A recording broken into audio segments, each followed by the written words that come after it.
आज है 17 फरवरी 2024 दिन शनिवार। नमस्कार, मैं हूँ गीतिका पांडे। चलिए देखते हैं झारखंड की 15 फटाफट बड़ी खबरों को।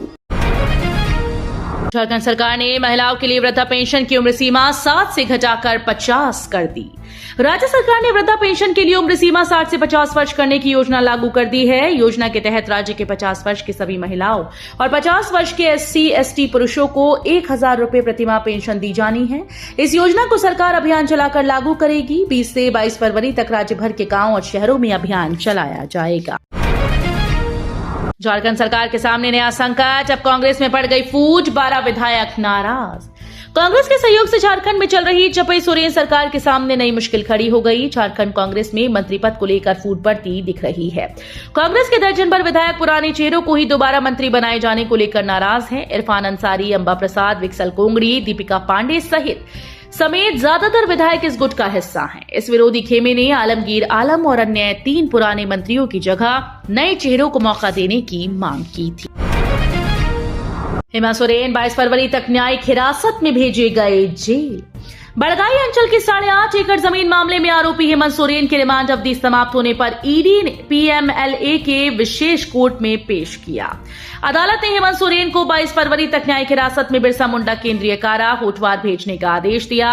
इसके बाद एडी की टीम उन्हें कोर्ट से दोपहर 2:25 पर लेकर अपने साथ बिरसा मुंडा केंद्रीय कारा चली गई। हेमंत सोरेन के जेल जाने के बाद सीएम चपई ने बसंत सोरेन को सौंपी जिम्मेदारी। झारखंड के सबसे बड़े राजनीतिक परिवार के सदस्य बसंत सोरेन ने सीएम चपई सोरेन सरकार में मंत्री के रूप में पद और गोपनीयता की शपथ ली। हेमंत सोरेन की गिरफ्तारी के बाद बसंत सोरेन न सिर्फ सरकार के महत्वपूर्ण फैसलों पर निर्णय लेंगे, बल्कि पार्टी संगठन चलाने की भी बड़ी जिम्मेदारी होगी।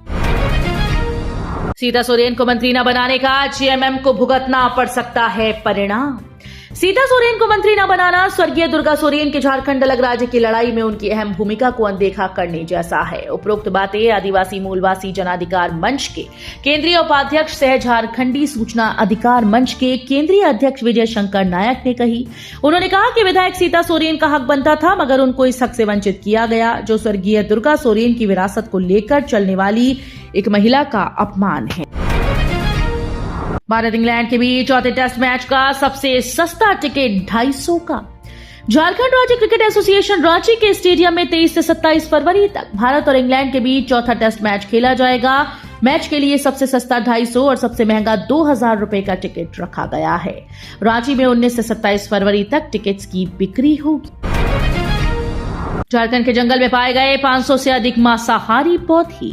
अब तक हमने यही सुना था कि पशु पक्षी ही मांस का भक्षण करते हैं, लेकिन शायद आपने ये नहीं सुना होगा कि पौधे भी कीट पतंगों का भक्षण करते हैं। हाथियों के लिए संरक्षित दलमा वन्य प्राणी आश्रणी के जंगल में लगभग 500 की संख्या में दुर्लभ मांसाहारी पौधे पाए गए, जिनका वनस्पति नाम ड्रासेरा बर्मेनाई है। इसे अंग्रेजी में संजू के नाम से भी जाना जाता है। 26,000 शिक्षक भर्ती में कई शर्त के साथ होगी नियुक्ति। सहायक आचार्य के 26,001 पदों पर भर्ती का ऐलान कर दिया गया है। इसमें झारखंड में रहने वाले ऐसे अभ्यर्थियों को परीक्षा में शामिल होने की अनुमति दी गई जो केंद्रीय शिक्षक पात्रता परीक्षा या पड़ोसी राज्यों की शिक्षक पात्रता परीक्षा उत्तीर्ण हैं। इसके साथ ही एक और शर्त रखी गई, जिसके तहत सिलेक्शन के 3 साल के अंदर GTET पास करना होगा। हेमंत सोरेन या धीरज साहू, किसकी है BMW कार? ईडी जांच में फंसा पेच। झारखंड के पूर्व मुख्यमंत्री हेमंत सोरेन के दिल्ली आवास से जब्त की गई BMW कार आखिर किसकी है, ये सवाल अब रहस्य बनता जा रहा है। जांच एजेंसी अब तक ये स्पष्ट तौर पर पता नहीं लगा सकी कि नीली BMW कार किसके नाम पर है।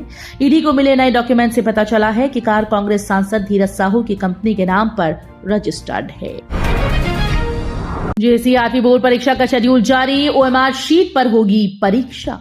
झारखंड अभिविद्य परीक्षा रांची के द्वारा कक्षा 8 की परीक्षा 2024 के संबंध में आवश्यक सूचना जारी कर दी गई। एटा द्वारा झारखंड राज्य के सभी कोटि के विद्यालयों के प्रधानाध्यापकों, छात्रों और संबंधित पदाधिकारियों को सूचित किया गया कि स्कूली शिक्षा और साक्षरता विभाग झारखंड रांची के निर्देशानुसार कक्षा 8 की परीक्षा OMR शीट के माध्यम से आयोजित की जाएगी।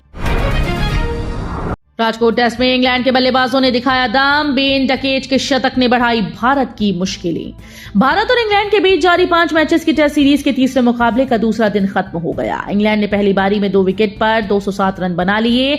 बेन डकेट 133 रन और जो रूट 9 रन बनाकर नाबाद खेल रहे हैं। भारत अब भी 238 रनों से आगे है। फिलहाल इंग्लैंड के लिए बेन डकेट 133 और रूट 9 रन बनाकर नाबाद खेल रहे हैं। रेलवे ने किया ऐलान, इन 2 तारीखों को रद्द रहेगी हमसफर एक्सप्रेस। बिलासपुर सेक्शन के घुगुंती सेक्शन के अनूपपुर व न्यू कटनी स्टेशन के बीच 3rd लाइन का काम होना है। ऐसे में सांतरागाछी से चलकर टाटानगर होते हुए जबलपुर को जाने वाली 20828 हमसफर एक्सप्रेस 21 फरवरी को रद्द रहेगी, जबकि डाउन ट्रेन 22 फरवरी को रद्द रहेगी। दक्षिण पूर्व रेलवे ने इस संबंध में आदेश जारी कर दिया है। पूर्व सीएम मधु कोड़ा 2 मामले में पीएमएलए कोर्ट में हुए हाजिर। पूर्व सीएम मधु कोड़ा 2 मामलों को लेकर पीएमएलए के विशेष कोर्ट में हाजिर हुए। पहला राजीव गांधी ग्रामीण विद्युतीकरण का है। इस मामले में सुनवाई की तिथि कोर्ट ने 5 मार्च निर्धारित की। वहीं दूसरा मामला आय से अधिक संपत्ति मामले में मनी लॉन्ड्रिंग से जुड़ा है। प्रश्न पत्र लीक मामले में हिरासत में लिए गए 5 छात्रों के मोबाइल से डेटा गायब।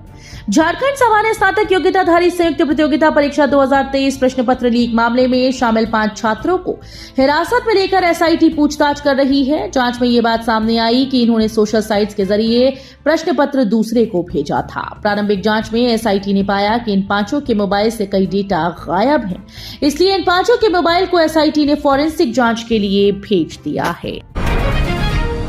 हल्द्वानी हिंसा में नया मोड़, अब्दुल मलिक के बाद रडार पर आ गए 5 नेता। हल्द्वानी हिंसा में राजनीतिक दखल हो सकता है। शुरुआती जांच में पुलिस के सामने ऐसे कुछ तथ्य उजागर हुए। विभिन्न राजनीतिक दलों से जुड़े शहर के 5 राजनेता पुलिस की रडार में आ गए। राजनेताओं के खिलाफ एसएसपी ने जांच शुरू कर दी है।